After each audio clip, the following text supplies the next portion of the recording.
நல்லது பண்றதுக்கு அரசியலுக்கு வாங்கடா, கொள்ளை அடிக்கிறது கொலை பண்றதுக்கு மாடா அரசியலுக்கு. ஓடி விளையாடு ஓய்ந்திருக்கலாகாது. அதுக்கு தான் சூப்பர் சரவணா ஸ்டோர்ஸ்ல சம்மருக்கு ஆடைகள் வாங்கும் போது அவுட்டோர் கேம்ஸ் ஃப்ரீ. ஓடு ஆடு விளையாடு. சூப்பர் சரவணா ஸ்டோர்ஸ் சம்மர் கோடையை கொண்டாடலாம். தமிழ்நாட்டிலே கன்னியாகுமரி பகுதிகளெலாம் ரொம்ப வாக்கு சதவீதம் கம்மியா இருக்கு. என்ன ஃபேக்டர் சார் அது? என்ன அப்படி ஆச்சுங்க? பொதுவாகவே இங்க வெளிநாட்டில் வேலை செய்பவர்கள் அதிகம். அது ஒரு முக்கிய புள்ளி. 12 நாள் 20 நாள் ஆழ்கடல்ல தங்கி மீன் பிடிப்பாங்க. அவங்க தேர்தலுக்காக வந்த கல்ச்சர்ங்கிறது ரொம்ப குறைவு. அது ஒரு காரணம். வெளிநாட்டில் வேலை பார்ப்பவர்கள் அதிகம்ங்கிறது ஒரு காரணம். இந்த அரசு ஊழியர்கள் ஒரு அலட்சியமாக ஒரு வாக்கையை பதிவு செய்யாமல் ஒரு 20,000 பேர் இருக்காங்கிறது எனக்கே அதிர்ச்சி அளிக்குது. நான் அதை செய்து பார்க்கிற காலையில் அரசு அதிகாரிகளை பொறுத்தவரை ஒரு கடமை ஆற்ற வேண்டும். ஏன் அப்பந்தான் அவர்களுக்கு அரசுகள் திட்டங்கள், அரசினுடைய ஊதியம் உள்ளிட்டவைகள் பெற முடியும் அப்படிங்கிற அளவுக்கான திருத்தங்கள் தேவை. அரசு ஊழியர்கள் வாக்களிப்பது கட்டாயமாக்குது. தேர்தல் என்றால் கூடுதல் சிறப்பு இயக்கம் 1,80,000 பயணங்கள் மேற்கொள்ளப்பட்டதா அரசு தெரிவிக்கப்பட்டது. போதாமானதா இருக்குமா? சென்னை போன்ற பெருநகரங்களோடு ஒப்பிடுங்க. சொந்த ஊர்களுக்கு போகிறவர்கள் யாருக்கு வாக்களிப்பார்கள் என்று கூட அச்சப்படுறது. எங்கேயாவது குழந்தைகள்கிட்ட அரசியல் பேசக்கூடாது அல்லது அரசியல் வைத்து குழந்தைகளை படுத்தக்கூடாதுன்னு கான்ஸ்டியூஷனல் இருக்கா? நான் விடுத்த எந்த சட்டத்திலையும் குழந்தைகளை அரசியலுக்கு பயன்படுத்தாதீர்கள் ஒரு சட்டத்தையும் நான் பார்க்கலாம். அப்ப இந்த புகாரை விஜய் மீது இருக்கக்கூடிய ஒரு வெறுப்புன்னு நம்ம எடுத்துக்கலாமா? விஜய் மீதான வெறுப்பு என்பதை விட அந்த கட்சியின் வளர்ச்சி அல்லது வாங்கக்கூடிய வாக்கு சதவீதத்தின் மீதான அச்சமாக இருக்கும். இந்த தேர்தல் முடிவுக்கு பின்பு தமிழக அரசியல் களத்தில் பல மாற்றங்கள் நிகழும். தமிழ்நாட்டில் ஒரு மைனாரிட்டி கவர்மெண்ட் சுதந்திரமாக முதல்ல செயல்பட முடியும். தங்க நகைகள் சோவரனுக்கு 3000 தள்ளுபடி, வைர நகைகளுக்கு 10,000 தள்ளுபடி, மேலும் பல சலுகைகளுடன் அக்ஷய சூப்பர் தங்க திருவிழா. Saravana store super jewellery, Chennai, Madurai, Coimbatore.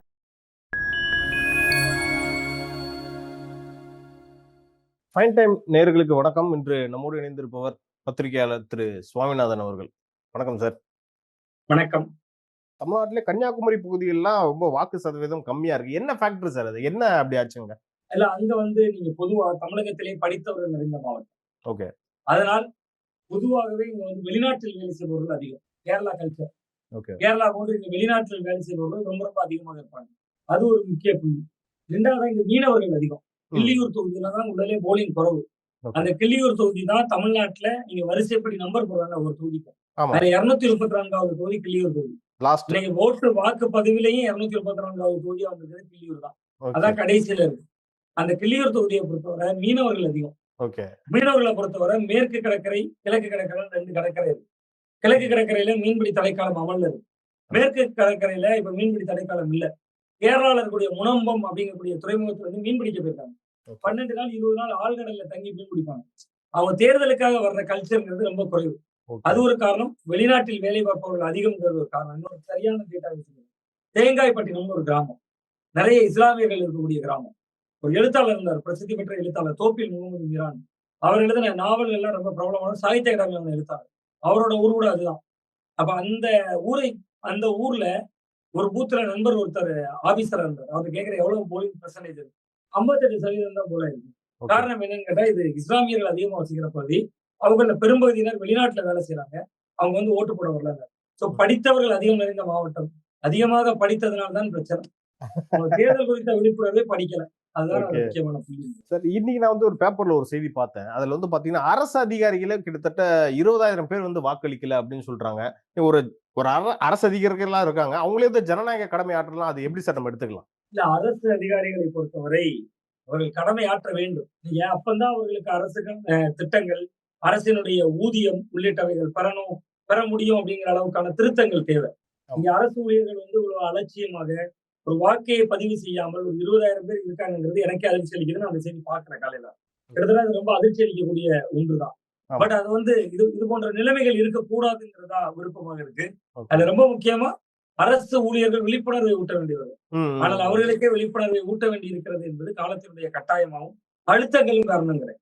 தொடர்ச்சியா அவங்களுக்கு பணி அழுத்தம், ஒரு SIR பணிகளா இருக்கலாம், அதுக்கடுத்து வேற பணிகளா இருக்கலாம், தேர்தல் பணிகள், தேர்தல் ஆணைய பணிகள், ஆசிரியர்களுக்கு கொடுக்கப்பட்ட மாற்று பணிகள், ஒன்றுமே இல்லைங்க.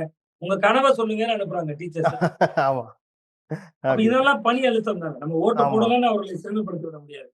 அவர்களுக்கான வேலையை தாண்டி நிறைய வேலைகளை கொடுக்குறோம். அப்ப அதெல்லாம் உங்க கனவை சொல்லுங்கன்னு திமுக அவங்க பாட்டு ஒண்ணு கேட்டு விட்டு போயிட்டாங்க.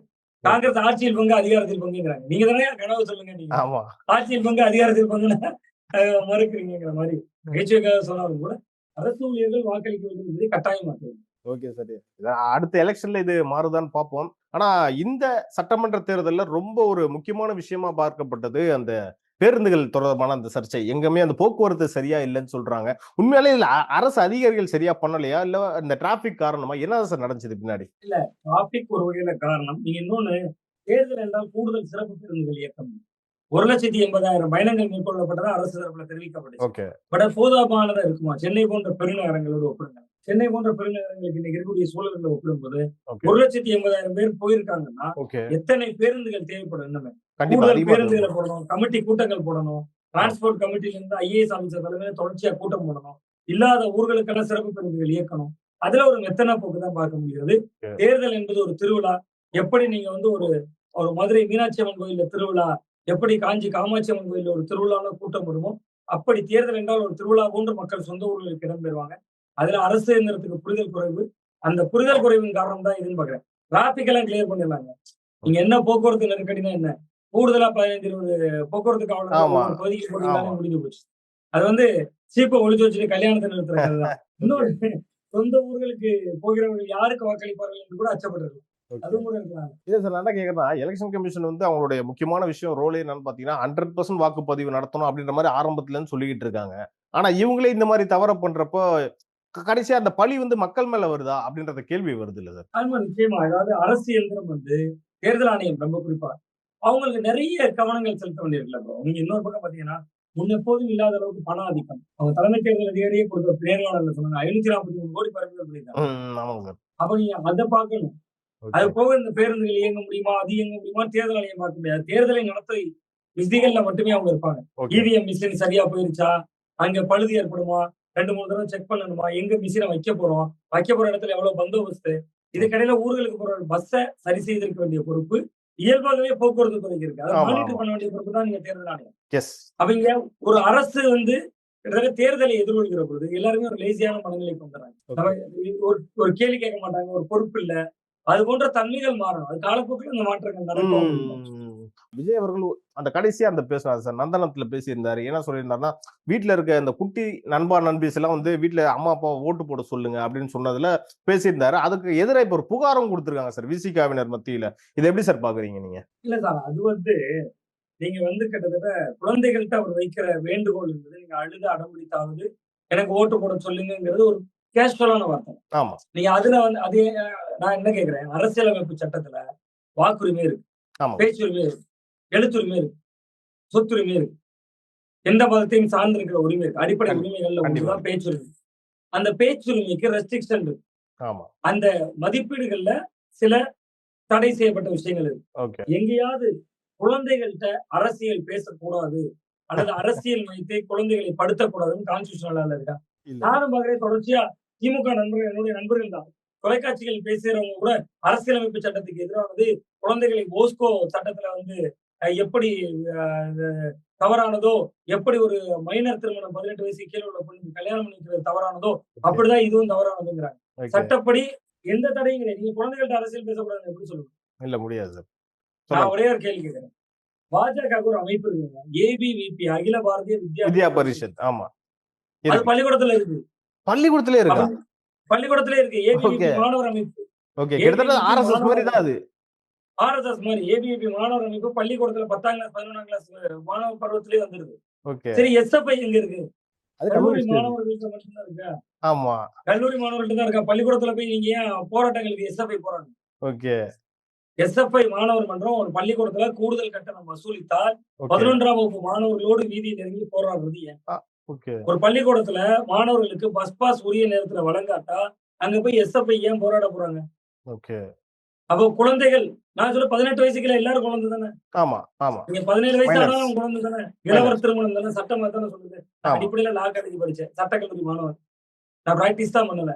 ஓகே. நான் படித்த எந்த சட்டத்திலையும் குழந்தைகளை அரசியலுக்கு பயன்படுத்தாதீர்கள் ஒரு சட்டத்தையும் நான் பார்க்கல. சட்டமே கிடையாது. ஒருவேளை அப்படி இது ஓகே. குழந்தைகளை எப்படி நீங்க அரசியலுக்கு பயன்படுத்தாதீங்கன்னு எப்படி அம்பேத்கர் எடுக்கிறாரு? சொல்ல முடியாது. நீங்க கான்ஸ்டிடியூஷனலா எழுதுறவங்க யாராவது எதிர்காலத்துல யோசிப்பாங்களா? ஆமா. நீங்க அன்னைக்கு 1950வது வருஷத்துல நமக்கு இந்திய அரசியலமைப்பு சட்டம் அமலுக்கு வந்தது. ஆமா. 1950களில் அமலுக்கு வந்த கான்ஸ்டிடியூஷனல் லால நீங்க அன்னைக்கே அவர்கள் ராத்திரியோட ராத்திரியா உட்கார்ந்து எழுதுகிற பொழுது கிட்டத்தட்ட இந்தியாவுல இல்ல உலக நாடுகள்லயே கையால் எழுதப்பட்ட ஒரு மிகப்பெரிய தொகுப்புனா அரசியலமைப்பு சட்டம். அந்த ஓகே. அரசியலமைப்பு சட்டத்துல நம்ம 50ல நம்ம கொண்டு வர போறோம். 75 வருஷம் கழிச்சு விஜய் வருவான். வந்து விஜய் சின்ன பிள்ளைங்களை எல்லாம் அரசியலுக்கு கூப்பிடுவாரு. எழுதுங்க அந்த வார்த்தைன்னு எழுதியிருப்பாங்களா என்ன? இல்ல சார். கண்டிப்பா இருக்காது. எனக்கு தெரிந்தவரை இல்ல. ஒருவேளை அப்படி இருந்திருந்தா அது நான் தவறா சொல்லியிருந்தேன்னா நான் அடுத்தடுத்த வீடியோக்களை நான் திருத்திக்கலாம். அப்ப இந்த பட் புகார் வந்து அரசியலமைப்பு சட்டம் ஓகே. அப்ப இந்த புகார வந்து விஜய் மீது இருக்கக்கூடிய ஒரு வெறுப்புன்னு நம்ம எடுத்துக்கலாமா? வெறுப்பு என்பதை விட விஜய் மீதான வெறுப்பு என்பதை விட அந்த கட்சியின் வளர்ச்சி அல்லது வாங்கக்கூடிய வாக்கு சதவீதத்தின் மீதான அச்சமாக இருக்கும் நான் பார்க்கிறேன். ஓகே. Okay sir. அப்ப திருமாவளவன் அவர்கள் வந்து எதிர்காலத்துல தாவேகா கூட கூட்டணி வைக்க வாய்ப்பு இருக்கா சார்? இல்ல நீங்க இந்த தேர்தல் முடிவுக்கு பின்பு தமிழக அரசியல் களத்தில் பல மாற்றங்கள் நிகழும். ஓகே. கடந்த காலங்களில் இருந்த பல கூட்டணி கணக்குகள் மாறும். விஜய் நேத்து வரைக்கும் என்ன சொல்றாங்க? அன்டெஸ்டட், ஆமா. நிரூபிக்கப்படாதவர், பலம் நிரூபிக்காதவர் அப்படிங்கிறாங்க. ஆமா. சரி, நாளைக்கு மே 4ஆம் தேதி தேர்தல் முடிவுல அவர் 25%, 22%, 20% எடுத்துதான் வச்சு அவருடைய பலம் தெரிந்துவிடும். அப்ப கண்டிப்பா. அவரோட ஒரு அணி சேர தானே விரும்புவாங்க. கண்டிப்பா. திருமாவளவன் அவர்களை தொடங்கி காங்கிரஸ் வரையும் பலருடைய வாழ்க்கை இதுல மாற்றங்கள் தெரியும் தான். ஓகே. மேபி அப்போ இந்த எலெக்ஷன்ல டிஎம்கேக்கு ஒரு பெரிய ஒரு விஜய் டென்ட் ஏற்படுத்துவாருன்னு சொல்றீங்க. எனக்கு தெரிஞ்சு போஸ்ட் எலெக்ஷன் இன்னும் பயங்கரமா ஏற்படுத்துவாருன்ற மாதிரி தான் சார் தோணுது. நிச்சயமாக பெரும் பாதிப்பை ஏற்படுத்துவார். அதற்கு விஜய் முதல்ல தயாராக இருக்கணும். ஓகே. அங்கிருந்து வரக்கூடிய எதிர்வினைகளுக்கும் தயாராக இருக்கணும். களத்துல போய் மக்களோடு நிற்பதற்கும் தயாராக இருக்கணும். அதுல விஜய் கையில தான் நீங்க இருக்கிறது. தாவேகாங்கிறது ஒரு குழந்தைங்க. அந்த குழந்தையை பெற்றுக் கொடுக்குறது. ஓகே. அந்த குழந்தையை வளர்க்க வேண்டியதும் கைவிட வேண்டியதும் இனி விஜயின் கரங்களில் தான் இருக்கு. எலெக்ஷன் அன்னைக்கே நான் பார்த்தேன். குறிப்பா அந்த ஹார்பர் தொகுதியில வந்து சேகர்பாபு அவர்கள் வந்து ஹார்பர் தொகுதி தாவேகா வேட்பாளரை அந்த தாக்குனாங்க. இது மாதிரி நிறைய இடத்துல நடந்திருக்காங்க சார். இப்போ வந்து இதுலயே வந்து புரிஞ்சுக்கலாம்ல நம்ம இந்த 2 இடத்துக்கு தான் போட்டின்றத. இல்ல வாணியம்பாடியில் சண்டை நடந்தது நீங்க சொன்னதை போல. ஆமா. கிட்டத்தட்ட பல தொகுதிகள்ல நடந்திருக்கு. பட் நான் அந்த இருமுனை போட்டியை நான் பார்க்கல ப்ரோ. அதிமுகவை நம்ம குறைத்தே மதிப்பிட்டு விட முடியும். ஓகே. ஓகே. நீங்க இப்படி கற்பனை பண்ணி பாருங்க. ஜெயலலிதா இல்ல, ஜெயலலிதாவே இல்ல. பிஜேபியை வைத்துக் கொண்டு அவர்கள் ஜான் ஏரம் முலம் சறுக்கிற கதையா திமுக விமர்சிக்குது. 75 இடங்கள் ஜெயிச்சிருக்காங்க. ஆமாங்க சார். ஆமாங்க சார். 24 எலெக்ஷன் எடுக்கிறாங்க. பிரதமர் வேட்பாளர் இல்ல, வலுவான வேட்பாளர்கள் இல்ல, பிரச்சார தலைகர்த்தர்கள் இல்ல. 21% அதிமுக எடுத்திருக்காங்க. களம் மும்முனை போட்டி தான். விஜய் அவர்கள் பெரிய தாக்கத்தை ஏற்படுத்துவார், வாக்கு சதவீதத்துல காட்டுவார். பட் திமுகவுக்கும் தாவேகாவுக்கும் தான் போட்டிங்கிறது எங்கன்னா சிறுபான்மையினர் ஏரியா. ஓகே. திமுகவுக்கும் தாவேகாவுக்கும் தான்.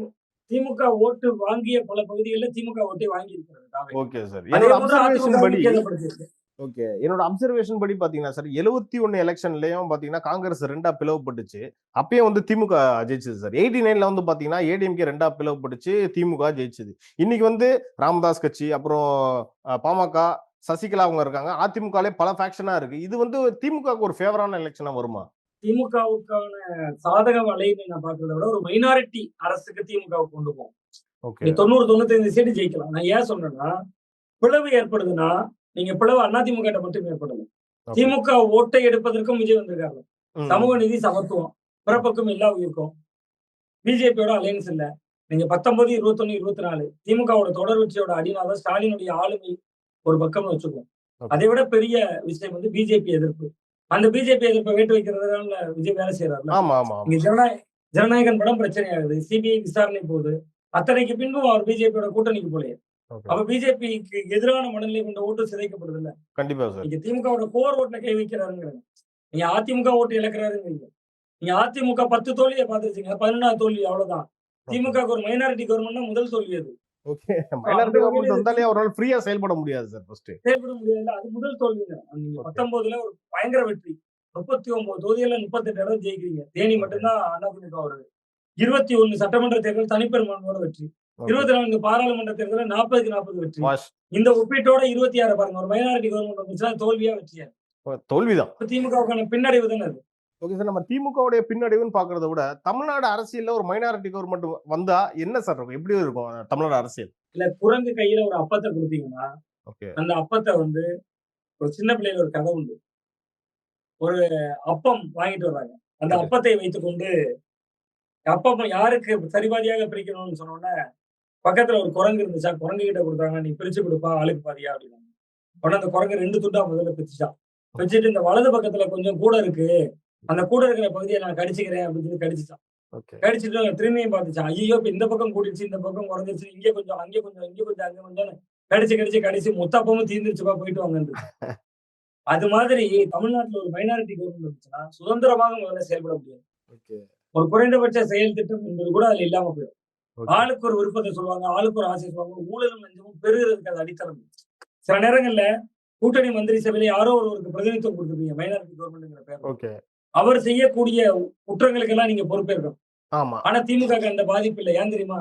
Yes. ஏற்கனவே இவங்க பண்ணி வச்சிருக்க வேங்கை வயல் டேமேஜ்ல இருந்து நாங்குநேரி ரெட்டைக்கொலை டேமேஜ் வரை எல்லாத்தையும் எங்க அம்முனிஸ்ட்ல இருந்து விசிக வரை சுமந்துட்டு தான் இருக்காங்க. பிரிச்சு கொடுத்துட்டாங்கன்றீங்களா? ஆல்ரெடியா அவங்க சுமந்துட்டு தான் இருக்காங்க Okay. இந்த பிரச்சனைகள், வேதனைகள், வலிகள் எல்லாத்தையும். Okay. சோ ஆட்சியில் பங்கு, அதிகாரத்தில் பங்கு கொடுத்தா இவங்களுக்கு குறைச்சல் இல்ல. பட் திமுக அந்த அதிகாரத்தை இழப்பதற்கு தயாராக இருக்காது. சார் So, என்னன்னா தேர்தலுக்கு பிறகு சொல்லுங்க சார்.